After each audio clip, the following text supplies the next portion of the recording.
देवो महेश्वरा गुरुर साक्षात परब्रह्म तस्मै श्री गुरवे नमः. व्यासपीठावरील गुरुजन वर्ग, आज मी आपल्या समोर व्यासपीठावरील गुरुजन वर्ग नमस्कार. माझे नाव शौर्य लक्ष्मीकांत फटाले.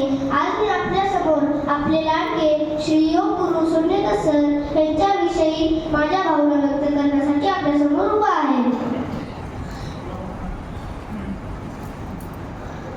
आमच्या योगावरची आन बान शान म्हणजेच आमची सोन्नेकर सर.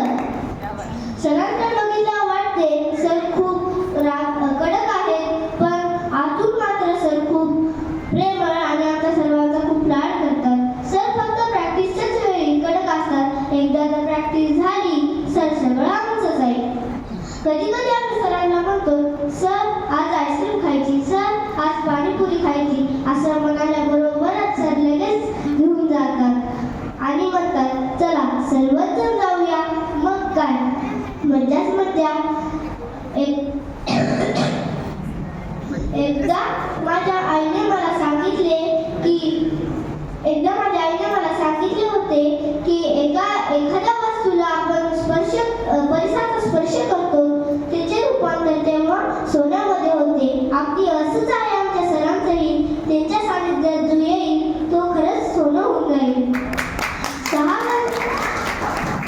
6 वर्षापासून आमच्या योगा सेंटरमध्ये लहानांपासून मोठ्यांपर्यंत सर्वच जण योग अभ्यासासाठी येत असतात आणि सर तेवढ्याच आपुलकीने सर्वच जणांना शिकवत असतात.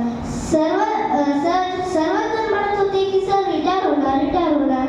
मी आईला विचारले अगं आई रिटायर म्हणजे काय, तर त्यावर तिने उत्तर दिले रिटायर म्हणजे सरांच्या आता शाळेची सेवा पूर्ण झाली आहे, सरांना आता सुट्टी असणार.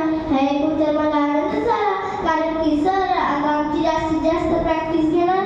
जास्तीत जास्त खेळाडू तर घडवलेच आहेत, पण जास्त